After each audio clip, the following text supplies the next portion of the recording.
¿Cómo están? Muy buenas noches. Soy Gaby Tlaseca. Bienvenidos a la mesa de martes de Debate 22. Hoy tenemos un tema muy importante porque es un tema de salud pública.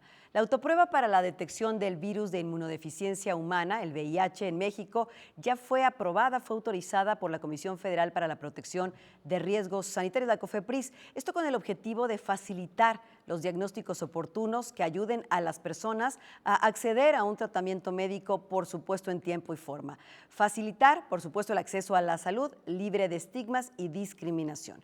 Para hablar de este importante tema, saludo hoy a la doctora Brenda Crabtree, quien es infectóloga, una doctora muy reconocida.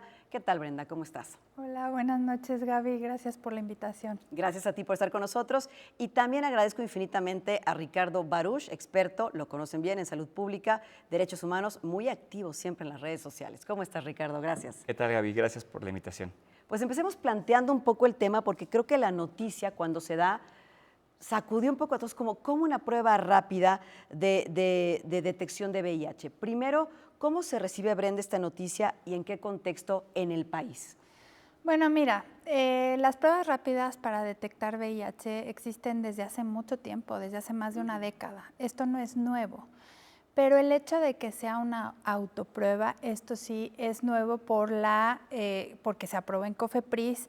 Sin embargo, la recomendación viene desde hace ya cierto tiempo, desde hace 8 años, desde el 2016, la Organización Mundial de la Salud recomendó el uso de autopruebas con el fin de poder dar opciones para que el acceso al testeo o a las pruebas sea a las poblaciones, a ciertas poblaciones en las cuales probablemente tengan más miedo a acercarse al sistema de salud o perciban más estigma, y en estas poblaciones está científicamente comprobado que sí puede ayudar e incrementar su frecuencia de pruebas y entonces hacer un diagnóstico oportuno.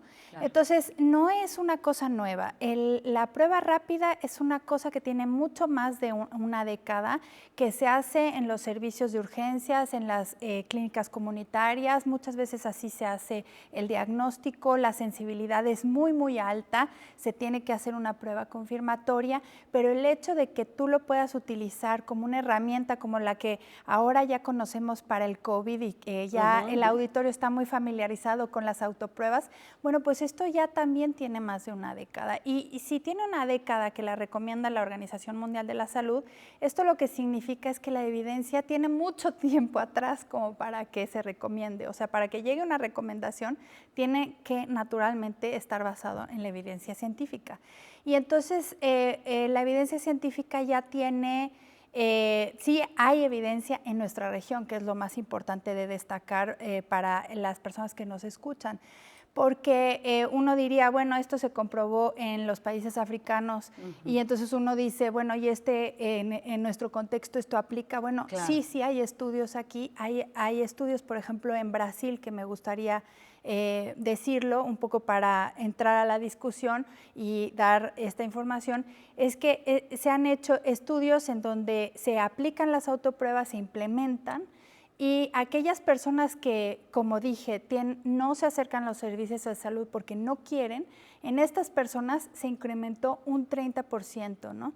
Entonces, wow. Esto implica opciones para el diagnóstico. Y para el tratamiento que te puede salvar la vida, o sea, lo cual me parece correcto. Importantísimo. Y más porque nuestra región es una de las pocas regiones en el mundo en donde, lejos de disminuir los nuevos casos de infección por VIH, se están incrementando, y donde también el diagnóstico tardío es muy frecuente. Y esto tendrá que ver, Ricardo, porque en algunos grupos, por ejemplo en la comunidad, si hay una discriminación en estos casos, si hay un estigma que a veces impide acercarse a una prueba, a un tratamiento médico, por el todavía hoy en día, y suena difícil decirlo, ¿cómo te van a ver? ¿Cómo te van a tratar? Platícanos, Ricardo. Sí, efectivamente, una de las cosas que llegó también con la pandemia del VIH en los años 80 fue la discriminación y el estigma relacionado a vivir con el virus, ¿no? Que a diferencia de muchas otras condiciones de salud. En el caso particular de VIH estaba muy ligado pues, al tema de las relaciones sexuales, al tema del uso de sustancias, al tema del trabajo sexual, que son hasta la fecha pues, temas que para mucha gente siguen siendo negativos, complejos, y entonces la asociación que se dio, digamos que de estas prácticas con el convivir con el virus, pues obviamente hizo que tuviera como este contexto que provocó muchísima discriminación y hasta la fecha la provoca, ¿no? Y esto lo podemos ver en cifras como, por ejemplo, de la Encuesta Nacional de Discriminación, que nos dice que, por ejemplo, una de las principales causas por las cuales las personas siguen discriminando en México es el hecho de vivir con VIH, ¿no? O sea, casi la mitad de la población en México dice que no le rentaría, por ejemplo, una habitación a una persona que vive con VIH, o no compartiría su casa, ¿no? Y esto nos da, y esto a pesar de que sabemos que el virus solo se transmite a través de ciertas formas muy particulares, ¿no? Pero aún así existe, digamos, que este miedo. Entonces, este miedo también se traduce al miedo de hacerse la prueba, ¿no? O sea, porque muchas personas, a pesar de que hayamos tenido quizás una práctica sexual de riesgo, o a pesar de que hayamos tenido cierto uso de sustancias, pues no queremos hacernos la prueba porque prefiero no saberlo y prefiero no tener como esta etiqueta encima de mí, a pesar de que, como ya decía Brenda, existen tratamientos excelentes, oportunos, gratuitos, ¿no? Pero obviamente mientras siga existiendo, digamos que toda esta negatividad alrededor del VIH, pues también existirá este miedo de irme a hacer la prueba, y mucho más si yo pertenezco, por ejemplo, a alguna de estas poblaciones, como es el caso en México. Tenemos una epidemia concentrada en algunos grupos, como hombres que tienen sexo con hombres, como mujeres trans, como personas que usan drogas inyectables, aunque cualquier persona que tenga prácticas sexuales activas, pues tiene la susceptibilidad de adquirir el virus, ¿no? Entonces ahí es donde pues tenemos realmente que quitarnos este miedo, y debería ser una práctica común, ¿no? O sea, porque pues así como digamos que yo me puedo ir al dentista a hacerme una limpieza cada año porque irremediablemente me sale caries, pues podría irme a hacer una prueba de VIH si tengo una vida sexual activa sin mayor problema, pero pues son estas cosas que a veces traemos en la cabeza lo que nos impide hacerlo. Por supuesto, digo, a lo mejor no sé si sea oportuno, pero una comparación cuando las mujeres te dicen, a ver, si eres sexualmente activa, te tienes que hacer una prueba del virus del papiloma humano, ¿no? Para saber si estás en riesgo o no. Brenda, me parece súper importante lo que hemos planteado al arranque de esta conversación. Ahora, ¿cómo funciona la autoprueba? Me gusta que cites, Gaby, ya estamos medio acostumbrados por estas pruebas que incluso ya caseras nos hacemos del COVID o de la influenza, ¿no? ¿Cómo funciona una prueba, pero en el caso de detección de VIH? Sí, gracias por la pregunta. Bueno, existen varias aprobadas, tanto las rápidas como hablaré ahora en específico de las autopruebas, pero más o menos funcionan igual. Y lo que son como las pruebas de embarazo. Hagan de cuenta que es como una tirita en donde salen 2 rayitas, sale que es positivo y una rayita es negativo, ¿no? Igual que el COVID, o sea, tiene la misma, el mismo principio. Y es una prueba así en una tira, y pueden ser de 2 modalidades. Las 2 modalidades ya han sido aprobadas. Una es por que te pinchas como si te tomaras el azúcar, la glucosa, Okay. exactamente, con una gotita. Entonces sube la gota de sangre y entonces hace la reacción, y si es positiva salen 2 rayitas. Y la otra es por medio de saliva. Entonces las 2 tienen diferentes componentes, pero en principio son exactamente iguales, con una sensibilidad muy alta, que es mucho más del 95%, ¿no? O sea que difícilmente te equivocas. Sin embargo, sí hay falsos positivos, pero para eso se hace una prueba confirmatoria.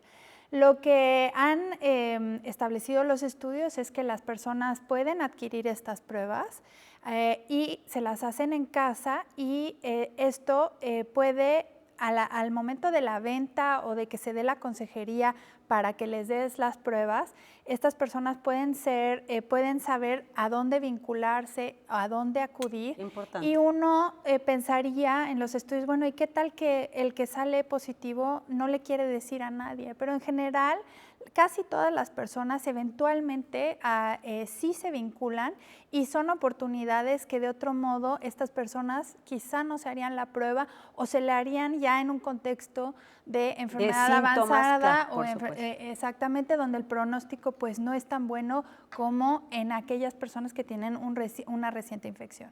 Qué importante lo que dices, Ricardo. ¿Cómo ha sido aceptada esta noticia dentro de las comunidades que decías tú es más frecuente ver el virus del VIH? Porque a lo mejor lo vieron de manera muy positiva, ¿no? O sea, guardo mi intimidad, pero sé precisamente cómo está mi estado de salud, y entonces me canalizo y lo enfrento para tener una mayor calidad de vida. ¿Cómo fue aceptada esta noticia? Pues mira, en general ha sido aceptada de una manera bastante positiva. Sin embargo, sí existe un poco de miedo, también hay que mencionarlo, Claro. porque como menciona Brenda, cuando una persona se va a hacer una prueba de VIH, lo ideal es que haya una consejería de por medio, ¿no? O sea, porque justamente muchas personas no saben que pues, el tener VIH ya no es una sentencia de muerte, que existe un tratamiento que prácticamente no implica efectos secundarios, que puedes tener una esperanza de vida prácticamente igual a la de una persona que no vive con VIH, pero al no saberlo, pues muchas personas reciben un resultado reactivo y piensan que se les acabó la vida, ¿no? Por supuesto, sí. O, por ejemplo, no saben que existe esta vinculación gratuita a los servicios, independientemente de si tenemos seguridad social o no, y entonces dicen, bueno, pues ahora voy a tener que vender mi casa para pagar el tratamiento, lo cual tampoco es el caso, ¿no? Entonces, ese ha sido un poco el miedo, ¿no?, de esta vinculación, pero como ya lo mencionaba Brenda, sí existe, digamos que, formas que se han hecho en otros países de decir, bueno, si sale reactivo, un documento, un papelito que venga con la prueba que te diga, llama a este teléfono, acude a los Capacits, que son los centros de atención al VIH de la Secretaría de Salud, entre algunas otras cosas, ¿no? Pero además, del lado comunitario, también hay que reconocer que también para muchas personas hacerse una prueba de VIH ya es una cuestión bastante común, ¿no? O sea, y esto te lo digo también como hombre gay y como aquí en México, que tenemos, digamos que una alta prevalencia en nuestra comunidad. Para muchas personas es como ya algo regular de me la hago cada 6 meses, me la hago cada año. Incluso recibir una noticia pues sigue siendo impactante, pero ya no es, como decía hace rato, el fin del mundo. Y justamente para nuestra comunidad existen ejemplos en otros países, por ejemplo en Estados Unidos, en algunos países de Europa, donde muchas personas piden sus pruebas a domicilio, mandan los resultados por correo, a veces les mandan incluso, por ejemplo, estos tratamientos preventivos, como es el caso de la profilaxis preexposición, la PrEP, también a sus casas. Es decir, ya no existe, o sea, en cierta población sí existe mucho estigma y discriminación, también en otra población podría decir que está hasta cierto punto naturalizado, y en ese sentido pues tenemos que aprovechar ambas situaciones para sacarle provecho a la autoprueba. Pues creo que con eso es momento de hacer una pausa y regresando, me decías, Brenda, algo que me sorprendió y ustedes en la audiencia no lo escucharon, pero que hay más de 40 países que tienen todavía un estigma fuerte si una persona tiene VIH y te prohíben viajar o no puedes tener citas. Acabamos de ver lo que acaba de pasar con un mexicano en Doha, en Qatar. Entonces, ¿qué les parece si platicamos también de eso? Y en ese contexto, ¿cómo llega una prueba como esta? ¿Les parece bien? Claro. Sí. Hacemos una pausa. Ya regresamos. Quédense con nosotros en la mesa de Debate 22.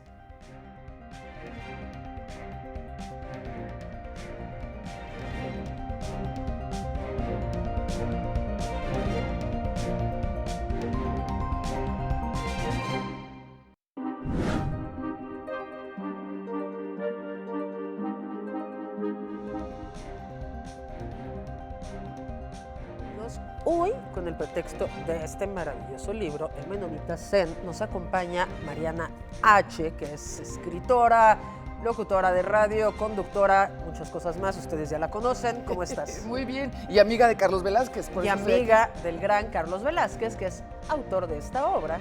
700 páginas de puro relato, sin contar lo que he escrito de crónicas, sin contar lo que he escrito de columnas. Son 700 páginas. Cuando yo empecé a escribir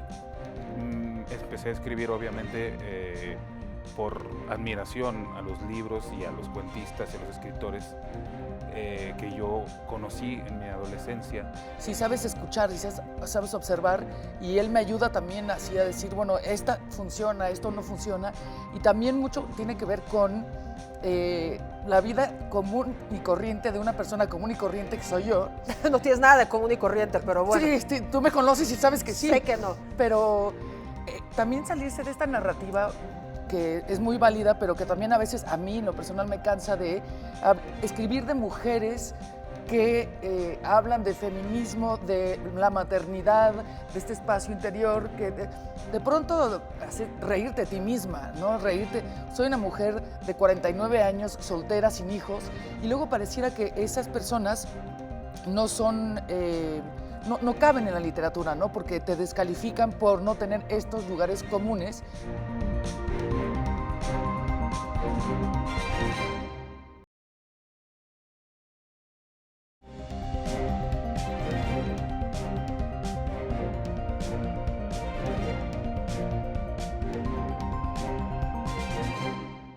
La prueba rápida diagnóstica de VIH es discreta y se encuentra, como le hemos platicado, prevista ya en una norma oficial, la cual plantea incrementar, por supuesto, el acceso a pruebas de detección de VIH, lo cual puede ayudar a grupos en situación, lo hemos reiterado, en situación de desigualdad y vulnerabilidad.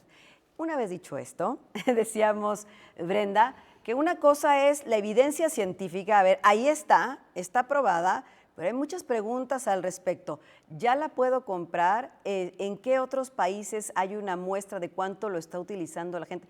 No sé, ¿cuál es el panorama que sirve a lo mejor en América Latina como para poder tener un testeo de cómo está este tema?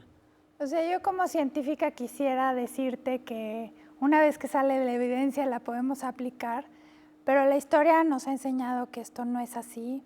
Lamentablemente el mundo es muy desigual, la salud, hay un problema del acceso igualitario a la salud y este es un ejemplo más. O sea, como ya mencioné, esto está aprobado desde el 2016, esto quiere decir que mucho antes ya estaba la evidencia y sin embargo solamente 15 países de la región tienen al menos o ya aprobado o están en vías de aprobarse.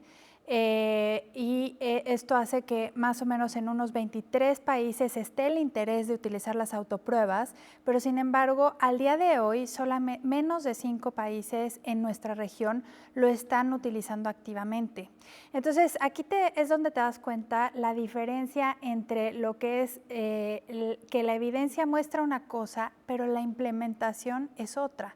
Y entonces a la fecha, al parecer hay una intención de que se pueda comprar y que también haya acceso por parte de la atención pública, pero hasta el momento yo, por ejemplo, no tengo claro cómo van a ser los procesos y cuál va a ser el acceso, porque seguramente al ver esto la audiencia va a decir, bueno, ¿dónde voy y compro o dónde voy y adquiero mis pruebas? Pero en este momento, una cosa es que se apruebe y otra cosa es que esté el programa bien diseñado, ¿no? Y que haya los recursos para esto, donde implique también la consejería, la vinculación, etcétera, las pruebas confirmatorias. Entonces, esto requiere programas y una planeación adecuada. Aquí me surge una pregunta que no sé si va a sonar como a lo mejor medio ingenua. A ver, Ricardo, ayúdenme, por favor. Pero sucedió una crisis por COVID con consecuencias letales, por supuesto, no lo podemos negar, ¿no? Todo el mundo tuvo y se trabajó rapidísimo en unas pruebas, unas vacunas, ¿no? El sistema para detectar y para atacar, ¿no? Hoy, lo decíamos, ya todo el mundo puede comprar en una farmacia una prueba de COVID. El VIH es un tema que ha atacado desde hace mucho más tiempo a distintas poblaciones en el mundo. ¿Por qué esto todavía no está como una prueba de COVID en las farmacias? A ver, Ricardo. Sí, definitivamente es un asunto complejo porque sí tiene que ver con muchas cosas. De entrada, por ejemplo, el tema que mencionaba hace rato de que a muchos gobiernos, desafortunadamente, debido a que el virus atacó primero a ciertas poblaciones, pues como que no les interesó mucho, ¿no? O sea, tardaron muchos años en responder y la respuesta en general ha sido lenta, no solamente en materia de pruebas, sino también en materia de tratamientos, en materia de prevención. Por ejemplo, otro ejemplo muy claro de eso es que a la fecha no tenemos todavía una vacuna preventiva, no tenemos una cura, porque no ha habido la suficiente intención y la suficiente inversión para desarrollar este tipo de tecnologías biomédicas, ¿no? O sea, sí ha habido algunos ensayos clínicos, por ejemplo, justamente la doctora Brenda lideró el estudio Mosaico aquí en México para encontrar la vacuna, pero estas cosas pues muchas veces son literal de prueba y error. Sin embargo, como COVID sí afectó a todo el mundo y a nuestros abuelitos y a nuestros papás, que por supuesto son fundamentales, claro, pues no fue que hubo una movilización tan grande, ¿no? Sin embargo, la buena noticia es que efectivamente, pues bueno, es tarde, pero está llegando. Claro. Y la otra cosa es que también no hay que dejar de considerar que aunque la autoprueba todavía no está disponible en el mercado, sí existe una disponibilidad relativamente amplia de pruebas de VIH hoy en día. Por un lado, a través de los servicios de salud, ya sea por ejemplo, aquí en la Ciudad de México, la Clínica Condesa, los Capacits, pues por supuesto las clínicas del IMSS, pero también muchas organizaciones de la sociedad civil que están haciendo, por ejemplo, pruebas comunitarias. Por ejemplo, existen muchas organizaciones de mujeres trabajadoras sexuales que se organizan entre ellas, llevan las pruebas, porque no es tan fácil que vaya, por ejemplo, el gobierno a dar un servicio a las 3 de la mañana en algunas zonas, ¿no? O, por por ejemplo, las personas, organizaciones que en la frontera norte van a los picaderos donde las personas usuarias de heroína y de fentanilo pues están utilizando drogas para llevarles pruebas, para llevarles jeringas y servicios de prevención.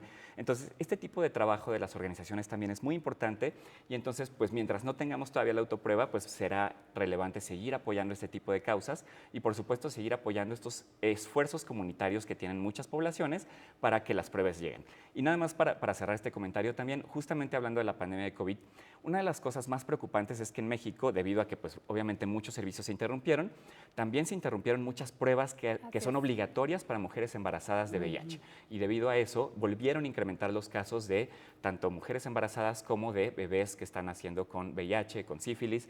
Y esto pues ya no debería ocurrir porque las pruebas deberían estar ahí en las clínicas, en los hospitales. Y esto es algo que pues obviamente es una muestra de que pues tenemos que reforzar todos los servicios de detección. Por supuesto. Ahora, ponías el ejemplo de Brasil, Brenda, ¿no?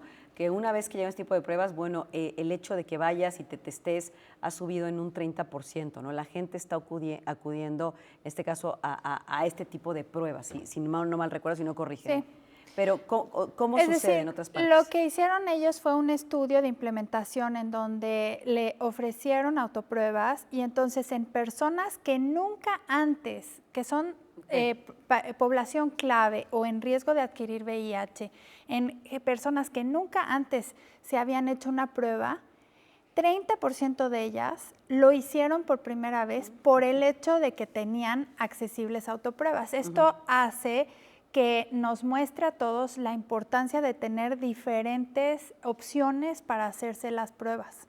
Y entonces en estas personas, pues lo que sucedió es que se hicieron la prueba y la frecuencia o el porcentaje de positividad fue del 4%, lo cual es bastante más elevado que la población general. Y esto te habla de una población a la que normalmente no se podría alcanzar y que de esta manera se podría dar una opción de testeo. Y yo creo que esto es parte, siguiendo el comentario de Ricardo, que me parece muy pertinente, yo creo que la epidemia de VIH nos ha enseñado a los proveedores de la salud y a la comunidad científica a que la conjunción del trabajo con la comunidad es esencial. O sea, porque son ellos los que nos van a dictar la pauta de cómo es que podemos llegar a los picaderos, cómo es que podemos hacer que la población clave tenga acceso a los servicios de salud y no estar sentados en nuestro consultorio y decir, ay, el paciente no vino, no, es que no se hace la prueba, y siempre decir, es que nosotros estamos aquí inmóviles y tienen que venir, cuando ya nos dimos cuenta que lo que hay que hacer es trabajar en conjunto con la comunidad para que sean ellos los que nos digan cómo llegar a las poblaciones vulnerables que normalmente no se harían una prueba y que esta podría ser una opción. Y así hay ejemplos múltiples de acceso a métodos de prevención como el uso de PrEP, etc., etc. Fíjate qué importante lo que dices, porque a mí lo que me deja es, si nos escuchamos todos, si nos acercamos todos y conocemos las distintas necesidades, podemos llegar mejor con lo que sea a quien lo necesite, Ricardo.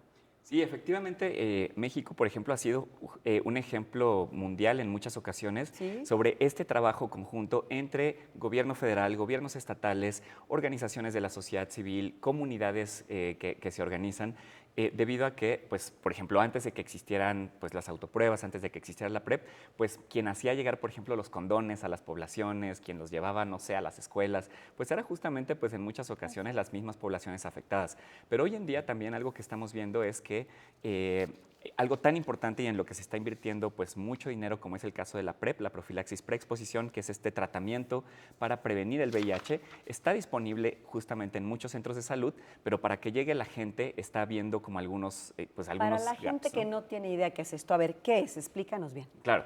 La profilaxis preexposición o PrEP es un tratamiento que consiste en tomar una pastilla diaria para evitar la transmisión del VIH en caso de que una persona tenga una pues alta exposición O al virus. una relación de alto riesgo. Pues no solo una, sino que más bien Claro. de manera regular, por ejemplo, Se si yo expone. tengo múltiples parejas sexuales, si yo ejerzo el trabajo sexual, si yo, por ejemplo, soy una persona que utiliza drogas inyectables y además tengo una vida sexual muy activa, puedo ser más susceptible, Ok. digamos, que adquirir el virus que la población en general. Entonces yo puedo ir, por ejemplo, aquí en la Ciudad de México a la Clínica Condesa o en algunos estados a los Capacits y solicitar la PrEP, ¿no? Y entonces me hacen un cuestionario y si, digamos que si paso, pues, o sea, digo, no de conocimientos, más bien si tengo las prácticas de riesgo suficientes, pues me pueden dar este tratamiento.